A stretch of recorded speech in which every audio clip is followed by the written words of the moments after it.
Hi there, what's up? And welcome to my first video in which we are going to discuss about viruses. Speaking of which, what actually is a virus? We are all familiar with two entities of this world. The living, also known as the biotic world, and the non-living, which is also called as the abiotic world.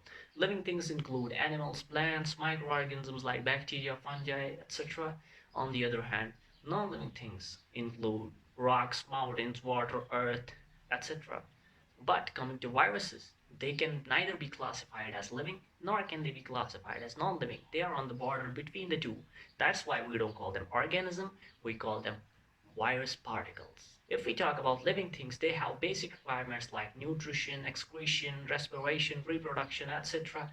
On the other hand, non-living things are completely free of any of these requirements. They don't require anything, they are just suspended in nature unless and until they are disturbed by any external force or an activity or a natural phenomenon.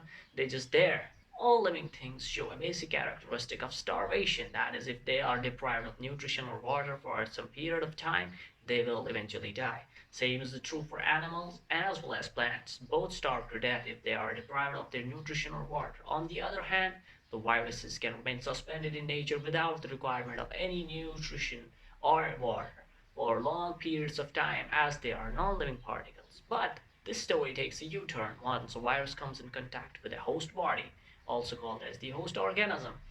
Once inside a host organism, a virus starts behaving as a living organism as it manipulates the host like a parasite and it forces the host into making more viral particles, which are also called as virions. As far as the composition of the virus is concerned, they are made up of nucleic acids and proteins. Based on these properties, we call viruses as the obligate parasites because their existence solely depends on the host. Outside of their host, they are just dead dust particles. They can also be called as the zombies of the living world because they are dead, they don't eat, they don't feed, they don't excrete, they are just wandering here and there in search of more victims and making more zombies out of them. Hence, we can conclude that viruses are obligate parasites which are too small to be seen even for a microscope and they are composed of nucleic acids and proteins and they have no existence outside their host. They only infect and multiply. That's all for today's video. I hope you enjoyed this content and if you liked it, make sure to promote and subscribe this channel for coming videos.